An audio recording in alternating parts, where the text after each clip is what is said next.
아멘. 귀한 찬양 감사합니다. 우리 PPT 좀 띄워주시기 바랍니다.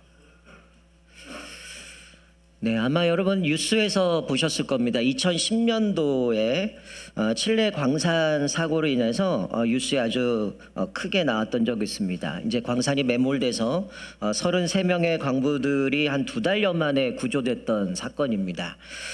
그때 광부들이 나이가 19세부터 63세까지 다양한 광부들이 있었는데 사람들은 다 죽은 줄 알았습니다.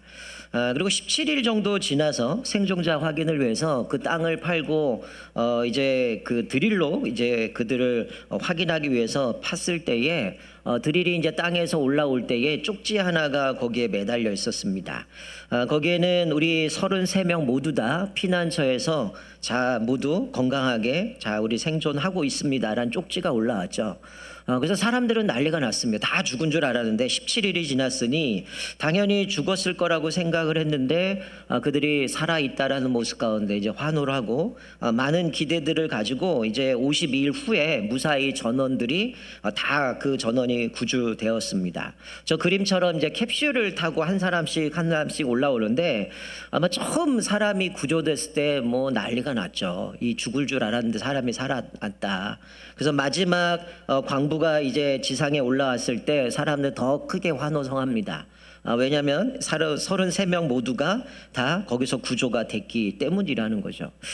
여러분 이 사건을 보면서 여러분 첫 번째 올라온 사람과 33번째 올라온 사람은 기쁨이 다를까요? 아니면은 똑같을까요? 똑같죠. 첫 번째 사람이 구조받은 사람이나 마지막에 구조받은 사람이냐 중요하지 않습니다. 뭐가 중요합니까? 구조받았다라는 거예요. 여러분 오늘 예수님께서 말씀하시는 게 하나님의 나라도 그와 같다라는 거죠. 먼저냐 나중이냐가 중요한 것이 아니라 우리가 구원받았다라는 거죠. 여러분 우리가 지난주 같이 나눴던 말씀 중에 예수님이 누구든지 나를 따르려거든 자기를 부인하고 날마다 자기 십자가를 지고 나를 쫓으라고 얘기를 했어요. 자, 근데 이 마태복음 18장에 보면 우리가 새벽에도 같이 말씀 나눴지만 이 제자들은 착각 속에 살아갑니다. 예수님 천국에서 누가 큰 자입니까? 서열을 얘기해요. 예수님은 낮아져야 된다고 얘기를 하는데 이들은 누가 큰 자냐 서열을 얘기합니다. 그래서 예수님은 그 제자들을 향해서 누가 큰 자냐라고 얘기하지 않고 누가 천국에 들어갈 수 있는 사람인가부터 정하시죠. 그래서 제자들에게 말씀한 것은 너희가 어린아이들과 같이 되지 아니하면 결단코 천국에 들어갈 수 없다. 여러분 새벽에도 말씀드렸지만 어린아이와 같다란 건 뭡니까? 그 아이가 가지고 있는 겸손함, 성품 이걸 이야기하는 게 아니죠. 그 아이의 지위를 얘기하는 겁니다. 여러분 오병이어 사건에 12광주리가 남았는데 숫자 셌을 때는 남자들, 장년들밖에 안 셌죠. 그 당시에 관습으로는 어린아이는 수혜 취급도 끼지도 못했어요. 그리고 사람들이 없인 여기서 심지어 제자들도 어머니가 이 아이 좀 예수님께 안수기도 받으려고 했더니 애들은 가라 쫓아내는 모습 가운데 이들 막지 말라 했던 사건도 보여주지만 더욱이 중요한 일에는 어른들과 달리 아이들은 어떤 공헌도 할 수가 없었다라는 거예요. 그러니까 예수님이 이 말씀은 누가 천국에서 큰 자입니까? 라고 얘기하지만 누가 천국에 들어가느냐? 바로 이 어린아이처럼 나는 죄인입니다. 나는 아무 공로가 없습니다. 나는 천국을 위해서 뭔 공로도 없고 나는 가치도 없고 주님 없이면 안 됩니다라고 하는 그 어린아이의 위치에 있는 그런 사람이 천국에 들어갈 수 있다라고 이야기를 하는 거죠. 여러분 예수님이 오늘 이 비유를 드시는 이유는 오늘 본문 좌우 전후 문맥을 보면 제자들은 자기들만의 생각 속에 있었다는 거죠. 앞에 천국에서 누가 큽니까? 그리고 예수님 제가 주님을 따르는데 어떤 보상이 있습니까? 그리고 오늘 본문 뒤에 보면 예수님 한 자리 차지하시면 그 왕좌에 앉으시면 우리 아들들 하나는 왼쪽에 하나는 오른편에 그 자리에 앉혀주세요 라고 하는 게 제자들의 상황이에요. 그래서 예수님은 이 완고한 공로주의를 깨트리기 위해서 이 포도원 비유를 시작했다라는 겁니다. 여러분 오늘 읽은 1절에 보면 천국은 마치 품꾼을 얻어 포도원에 들여보내려고 이른 아침에 나간 집주인과 같다. 마치 천국은 이 집주인과 같다는 거예요. 이 주인이 뭘 했습니까? 포도원에 추수하기 위해서 품꾼을 고용하는 주인이라는 거죠. 자, 그런데 이 비유를 드신 이유는 앞에 말씀드린 것처럼 제자들은 자꾸만 누가 큰 자입니까? 어떤 보상 줄 겁니까? 예수님, 우리 아이들 여기다 한 자리 해주세요. 이런 상황 속에서 정확하게 이들의 잘못된 그것들을 교훈하시기 위해서 이 비유를 드셨다는 거야. 자, 그런데 이 비유는 뭐 이 당시 예수님 살던 시대나 지금 우리가 살던 시대에는 사실은 이해가 안 되는 비유입니다. 여러분, 주인이 노동시장에 나가요. 그리고 품꾼들을 고용합니다. 자, 이른 아침, 유대인의 시계는 우리랑 좀 달라요. 얘네들은 저녁 6시부터 하루가 시작이 됩니다. 그래서 저녁 6시부터 하루가 시작이 되어지고, 그러니까 아침에 노동자들이 일할 때는 새벽 6시부터 저녁 6시가 하루 시작이니까 6시 끝나요. 그래서 12시간 일하면 끝나는데, 그래서 유대인의 성경에 보면 몇 시 나올 때는 유대인의 시계는 6시부터 하루가 시작되니까 거기다가 6을 더해야 되는 거죠. 그러니까 이른 아침은 사실은 6시부터 시작하니까 그때가 1시인 거예요. 이른 아침. 그러니까 이게 아침 새벽 6시를 얘기합니다. 자, 이 주인이 새벽 6시에 노동시장에 가서 이 사람을 고용하는 겁니다. 조건은 네가 오늘 내 품꾼이 돼서 일을 하면 내가 너에게 한 데나리온 줄게 라고 계약을 해서 이 사람이 아침 6시에 고용이 됩니다. 자, 그런데 주인이 어떤 이유인지 모르겠지만 제3시에 또 장터에 나가요. 자, 제3시는 6을 더해야 되니까 아침 9시죠. 아침 9시에 장터에 나갔더니 놀고 서 있는 사람이 있어요.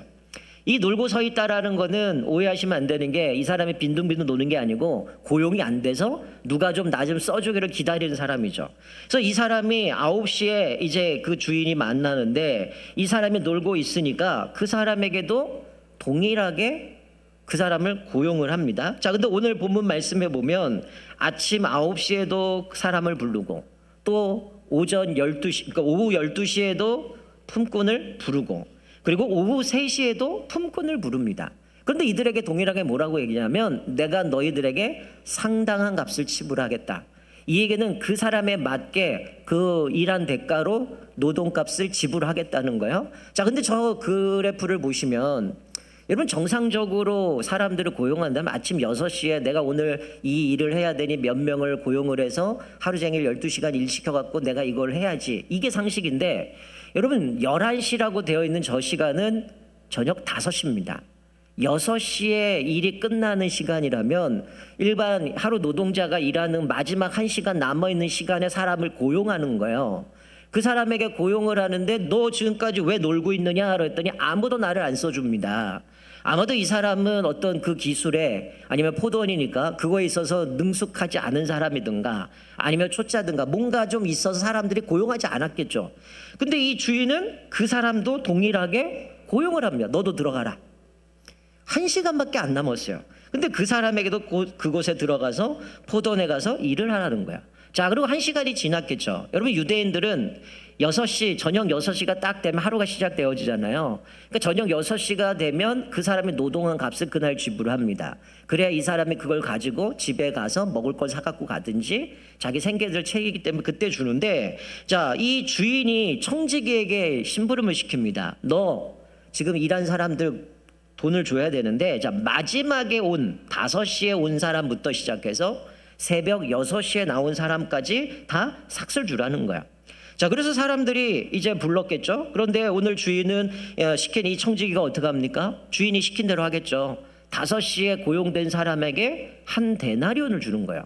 여러분, 한 데나리온은 하루 노동자 품삯이거든요. 뭐 제가 요즘은 어떤지 정확하게 모르지만 대략 한 15만 원 전후로 갈 것 같은데, 여러분, 이 금액을 주니까 아침에 부름 받은 사람도 어떤 마음이 들겠어요? 야, 저 1시간 일한 사람 저렇게 한 데나리온 줬으니 우리에게는 좀 더 주지 않겠나? 그 생각을 했는데 이 청지기가 어떻게 해요? 5시에 오든 오후 3시에 오든 12시에 오든 아침 9시에 오든 새벽 6시에 오든 똑같이 한 데나리온을 준 겁니다. 그러니까 이 사람이 그거를 보고 나서 원망하기 시작하는 거예요. 주인에게 가서 이거 불공정하다. 저 1시간밖에 일하지 않았는데 나는 아침부터 새벽부터 12시간 동안 땡볕에서 고생하고 열심히 일했는데 왜 나에게는 한 데나리온밖에 안 줍니까? 라고 주인에게 불평하는 거예요. 근데 주인이 뭐라고 말씀합니까? 나는 너한테 잘못한 것이 없다는 거예요. 너 나랑 계약하지 않았냐? 아침에 6시에 계약할 때 내가 너 오늘 일하면 한 데나리온 준다라고 얘기했는데 너 그거나 갖고 가라. 내가 이 사람에게 5시에 온 사람에게 한 데나리온 주는 건 내 뜻이다. 내가 선하겠는데 네가 날 지금 악하다고 얘기하느냐. 너 그거나 갖고 가라 라고 얘기를 하죠. 그래서 16절에 예수님이 이렇게 말씀하죠. 이 비유를 두시면서 이와 같이 나중된 자로서 먼저 되고 먼저 된 자로서 나중되리라 라고 말씀합니다. 사랑하는 성도, 이 비유의 핵심이 뭡니까? 이 비유의 핵심은 자격 없는 자들이 후한 대접을 받는다는 거예요. 여러분, 이 주인 입장에서 이거는 상식이 안 맞잖아요. 여러분, 내가 오늘 하루 사람을 고용해갖고 뭔가 하려고 그러면 어떻게 됩니까? 다 아침 6시에 고용해서 12시간 일 시켜야 내가 효율성 있는 거 아니에요? 굳이 9시에, 12시에, 3시에, 5시에 굳이? 그렇게 할 이유가 뭐가 있어요? 1시간 시켜고 돈 주려면 차라리 내일 고용해갖고 12시간 부리고 똑같이 주는 게 낫죠. 이 주인이 이 사람을 부린 이유는 수익 논리가 아니에요. 은혜 논리입니다. 이 5시에 아직도 시장에서 놀고 있는 모습을 보면서 야, 이 사람 고용되지 않았는데 너 왜 지금까지 있느냐. 아무도 저를 안 써줘요. 주인은 어떤 마음을 생각한 거예요? 저 사람은 지금 1시간 후면 빈손으로 집에 가겠구나. 그러니 불쌍히 여기시고 자비를 베풀어서 너도 들어가라. 1시간 남았죠. 일해라. 그럼 내가 상당한 값을 지불하겠다라고 그 사람을 부른 거라는 거죠. 여러분, 1절에 천국은 주인과 같다라고 얘기를 해요. 여러분, 이게 무슨 얘기입니까? 품꾼들은 이 주인이 고용을 해서 시간은 다르지만 다 거기서 일을 했다라는 거예요. 근데 예수님의 이 비유에서 말씀하고 있는 거는 이 품꾼들은 다 누굽니까? 자격 없는 자들이라는 거예요. 여러분, 우리가 여기서 깨닫는 거, 이 자격 없는 자들이 누구예요? 우리 자신이라는 거예요. 근데 본능적으로 우리는 어떤 생각하냐면 나는 새벽 6시에 고용된 자라고 착각한다는 거예요. 그래서 나는 일찍부터 열심히 수고하고 애쓰고 이렇게 했다고 생각하는데 예수님이 지금 말씀하시는 건 뭐냐면 착각하지 말라는 거예요. 너는 5시에 고용된 사람이에요. 너 자격 없는 사람인데 내가 너에게 긍휼을 베풀었고 너에게 사랑을 베풀어서 너는 일할 수 없는 사람이지만 내가 고용한 5시에 부름받은 사람이야. 그러니 이 품꾼들은 자격 없는 사람들이라고 말씀하고 있는 거죠. 여러분, 우리가 하나님께 부름받았고 내가 하나님의 자녀가 되고 또 이렇게 한 거는 우리가 어떤 공로가 있어서가 아니잖아요. 사실은 우리가 받을 수 있는 것은 훨씬 넘어서는 하나님의 선물을 받은 거죠. 우리가 하나님의 자녀가 되고 하나님 나라 백성이 되고 이것은 우리가 뭔가 열심히 했기 때문에 받은 게 아니라 하나님의 선물이라는 거예요. 우리 아까 장로님 기도하신 것처럼 그 은혜로 말미암아 구원을 얻었으니 너희 행에서 난 것이 아니라 하나님의 선물이라. 이건 하나님의 은혜로 얻어진 거예요. 근데 이 제자들은 뭘 생각하는 거예요? 자꾸만 기득권 의식, 우월감에 사로잡혀서 내가 제자니 나는 일찍 부름 받았으니 내가 저 사람보다 수고했으니 더 많은 건 얻겠지. 이 제자들이 가지고 있는 생각을 보시면서 예수님이 착각하지 말라라는 거예요. 먼저 선택되어 중요한 일을 많이 하고 수고했기 때문에 이게 나는 특권이라고 생각해서 더 많이 받을 줄 알지만 예수님은 그렇게 얘기하신 게 아니라는 거예요. 여러분, 여기서 우리가 잊지 말아야 하는 것은 뭐냐면 자격 없는 우리를 하나님이 부르셨다는 거예요. 내가 능력이 있어서 부르신 게 아니고 자격 없는 우리들을 하나님 부르셨어요. 그래서 우리는 컬링이라고 얘기하죠. 소명입니다. 하나님이 우리를 부르셨어요. 나를 일찍 부르셨다면 어떻게 생각해야 돼요? 자격 없는데 나를 일찍 불러서 그 은혜를 누리게 하신 거에 감사하면 돼요. 만약에 내가 늦게 부름 받았다면 지금이라도 나를 긍휼히 여겨서 나를 불러준 그 하나님에 감사하면서 나에게 주신 사명을 감당하면 되는 겁니다. 저와 여러분은 날마다 하나님의 은혜에 감사하면서 자격 없는 우리들을 하나님이 부르시고 우리를 사용하시는 그 하나님의 주권에 감사하며 날마다 그 은혜에 감사하며 주님 앞에 쓰임받기를 주님의 이름으로 축원드립니다. 여러분, 여기서 우리가 착각하면 안 되는 게 뭐냐면 앞에서 말씀드린 내가 잘나서 그 자리에 있는 게 아니에요. 여러분, 사실 저도 목사지만 제가 잘나서 이 자리에 있습니까? 여러분, 우리가 직분자가 되어지는 게 우리가 능력이 있어서 그 자리에 있는 게 아니라는 거예요. 하나님이 우리를 부르셨다는 거예요. 사역으로 부르셨고 우리로 하여금 그 능력이 그 일을 하는 게 아니라 하나님이 우리를 부르셔 그 일을 하게 만드시죠. 그리고 하나님은 동역자도 주시고 그 일을 감당할 수 있는 힘도 주시는 겁니다. 자, 근데 베드로가 이런 얘기를 하는 거예요. 예수님 앞에 한 청년이 와요. 그 사람 부자 청년입니다. 예수님 앞에 그 차가 오더니 하는 얘기가 예수님과 대화하면서 어떻게 영생 얻을 수 있습니까? 저 어릴 때부터 율법 다 지켰습니다. 네가 한 가지 부족한 게 있다. 네 재산 팔아서 가난한 사람에게 나눠주라. 심히 근심하고 돌아갔어요. 그러자 갑자기 베드로가 이런 얘기예요. 주님, 저는요 다 포기하고 주님 따라갔습니다. 나에게 어떤 보상 주실 거예요? 이게 베드로의 질문이에요. 그래서 예수님이 뭐라고 말씀하고 있냐면, 예수님은 마지막 때 예수님의 영광의 보좌에 앉을 때, 즉 예수님이 재림하시고 심판주로 오실 때 사람들을 심판하겠죠. 그때 제자들도 12보좌에 앉아서 12지파를 다스리고 심판할 거다라고 말씀해요. 그리고 예수님이 말씀하시는 게 집이나 형제나 자매나 부모나 전토를 벌인 자마다 여러 배로 받고 영생을 상속하리라 라고 말씀해요. 여러분, 이미 제자들에게 뭘 약속하셨어요? 예수님이 가신 그 권세를 그대로 주셔서 너희들이 예수님이 재판할 때, 심판할 때 너희도 그 앉아서 심판할 거다. 그리고 너희들이 이렇게 모든 걸 포기하고 주님 따라가면 여러 배를 받을 거다. 그러고 얘기하면서 너희들에게 영생을 상속할 것이다 라고 말씀해 주고 있어요. 여러분, 이게 무슨 얘기입니까? 우리의 수고의 대가를 약속하신 대로 주님은 그대로 주시는 분이라는 거예요. 하지만 일한 것에 비교해서 우리는 어떻다는 거예요? 넘치는 은혜로 영생을 주었다는 거예요. 그러니 뭐가 더 필요하냐는 거죠. 여러분, 그럼에도 불구하고 오늘 본문 이후에는 예수님이 그 얘기를 하면 또다시 십자가로 갈 거다. 종교 지도자들이, 서기관들이 예수님을 또 핍박하고 그래서 십자가의 길로 죽고 3일 만에 부활할 걸 얘기를 하는데, 바로 그 장면 뒤에 야고보와 요한의 어머니가 예수님 보좌에 앉으시면 우리 아들을 왼편에 오른편에 앉게 해주세요. 여러분, 예수님 얼마나 화딱지가 나겠습니까? 지금 계속해서 나는 먼저 애를 썼고 나는 이랬으니 먼저 부름 받았으니 뭔가 자꾸만 그런 것들 얻을 거라고 생각하는 거죠. 여러분, 원래 우리는 자격 없는 자들이에요. 마치 5시에 고용된 사처럼. 능력이 있어서 부른 게 아니라 자격이 없는데, 자녀도 될 수도 없고 영생을 누릴 수도 없는데, 예수님이 이 땅에 오셔서 십자가에 죽으시고 우리의 죄값을 다 담당하셨기 때문에 우리가 하나님의 자녀가 된 거고, 하나님의 언약 백성으로 우리를 부르셔서 또 우리에게 주신 사명으로 감당하는 거예요. 그래서 사도 바울은 그런 고백하잖아요. 나를 충성되이 여겨 내게 직분을 주셨으니. 여러분, 내가 능력이 있어서 사도 바울이 부름받은 게 아닌 거죠. 나를 충성되게 여겨주셔서 나를 직분자로 부르셨다라는 겁니다. 그래서 직분은 계급이 아니라 섬김의 자리예요. 그래서 예수님 오늘 이 말씀의 전후 문맥 쭉 살펴보면 예수님이 그런 얘기를 합니다. 누구든지 으뜸이 되고자 하는 사람은 어떻게 해야 된다? 종이 돼야 된다. 섬기는 자가 돼야 된다라고 말씀하는 거죠. 여러분이 우리 한 가지 더 기억해야 될 것은 뭐냐면, 남들하고 비교하지 말라는 거야. 여러분, 만약에 6시에 고용된 사람이 저녁 6시에 주인에게 너 오늘 하루 수고했다 그리고 한 데나리온 줬다면 어땠을까요? 일반적인 상식으로 감사합니다. 그리고 한 데나리온 받고 갔겠죠. 근데 왜 불평이 났어요? 쟤 때문이에요. 1시간밖에 안 하네. 쟤 1시간밖에 안 했고 쟤는 3시간밖에 안 했는데 왜 나랑 똑같이 대우합니까? 근데 원래 계획은 뭐예요?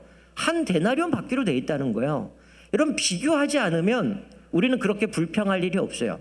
하나님의 은혜라면, 야, 나는 이거 일할 수도 없는데 나를 불러주셔서 이렇게 일을 할 수 있도록 해주셨으니 야, 이거 감사하네. 그리고 얼마나 감사기를 받겠어요. 근데 이 사람들은 뭐 한 겁니까? 내가 쟤보다 더 일했고 더 희생했고 더 노력했는데 왜 나를 똑같이 이렇게 처우를 해주냐라고 하는 거죠. 여러분들, 예수님이 여기서 우리에게 말씀하고 있는 것 중에 하나는 뭐냐면, 여러분, 그래서 때로는 우리는 비교하잖아요. 쟤는 나보다 덜한데, 쟤는 나보다 더 고생 안 했는데, 여러분, 그러면서 그 사람을 무시합니다. 근데 여기서 깨닫는 게 뭡니까? 그 사람도 주님이 부르셨다는 거예요. 여러분, 그 사람도 주님이 직접 부르셨다는 거예요. 왜요? 그를 불쌍히 여기셔서 그를 부르신 거죠. 지금도 주님은 쉴 새 없이 하나님의 일꾼을 부릅니다. 그게 6시가 됐든 9시가 됐든 12시가 됐든 3시가 됐든 5시가 됐든 주님이 직접 그 사람을 불러요. 그러니 우리는 비교할 이유가 없는 거야. 자격 없는 나를 불러서 사용하신 것, 나를 불러주신 그 은혜가 감사하면 우리가 섭섭할 이유가 없는 거죠. 그러면 성경에 있는 거죠. 나는 무익한 종입니다. 나는 자격이 없습니다. 나 땅에 해야 될 길을 했습니다.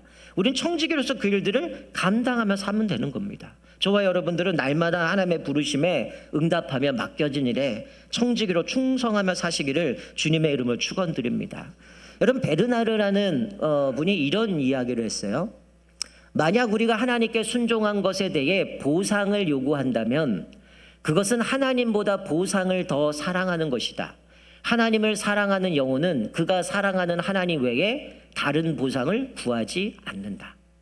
여러분 이게 무슨 얘기입니까? 내가 뭔가 이렇게 애를 썼고 수고했고 이랬으니 나에게 보상해 주세요. 이거는 뭐라는 거예요? 하나님이 사랑하는 것보다 보상을 사랑한다는 거죠. 근데 하나님의 은혜를 아는 사람은 보상을 구하지 않고 누구를 구해요? 하나님을 구한다는 겁니다. 여러분 우리가 그러지 않습니까? 내가 주님을 섬긴다고 하는데 마치 주님 섬기면 내 생활이 더 나아지고 내 자녀가 잘 되고 내 사업장이 잘 되고 늘 이런 꿈꾸고 살지 않아요? 하나님의 은혜라면 모든 게 하나님 앞에 감사하고 살아가는 거죠. 예수님이 그런 말씀을 합니다. 제자들에게 나를 본받으라는 거예요. 너희 중에 그렇지 않아야 하나니 뭐란 얘기입니까? 지금 제자를 계속 이 생각하니까 너희들은 그러면 안 된다는 거예요.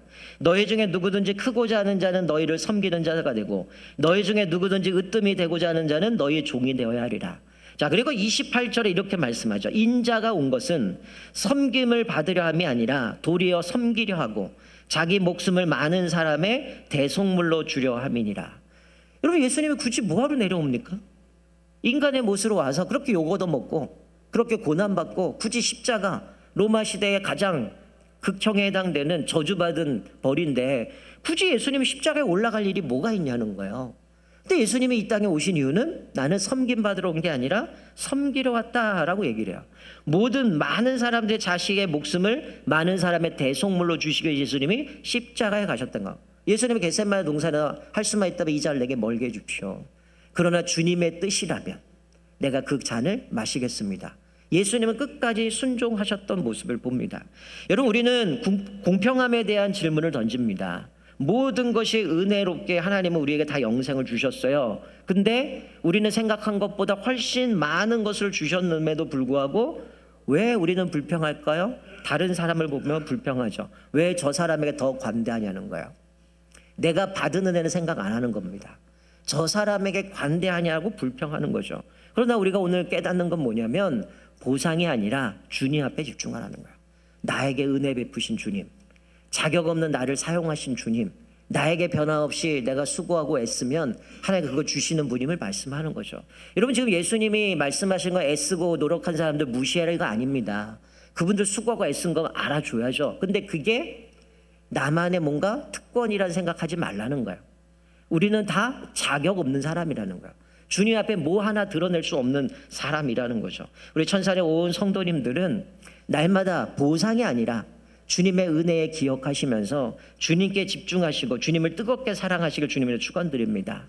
무엇보다 주님이 우리를 위해 섬기셨던 것처럼 우리도 주님처럼 섬기는 자가 돼서 우리에게 주신 사명 끝까지 감당하시길 주님을 축원드립니다. 무엇보다 주님은 마지막 때가 되면 분명히 그들이 애쓴 거 수고한 거 다 갚아주신다고 말씀해요. 영생 주신다고 얘기했고 예수님이 재림 때에 심판주로 오시는데 함께 그 의자에 앉아 심판할 것을 말씀해 주고 있는 것이죠. 우리가 오늘 이 말씀을 기억하면서 나는 주님 앞에서 어떤 하나님 앞에 부르심을 받았습니까? 또 그 부르심 앞에서 내 공로가 아니라 모든 것이 하나님의 은혜로 나를 부름받았음을 기억하면서 오늘 제자들에게 누가 더 크냐?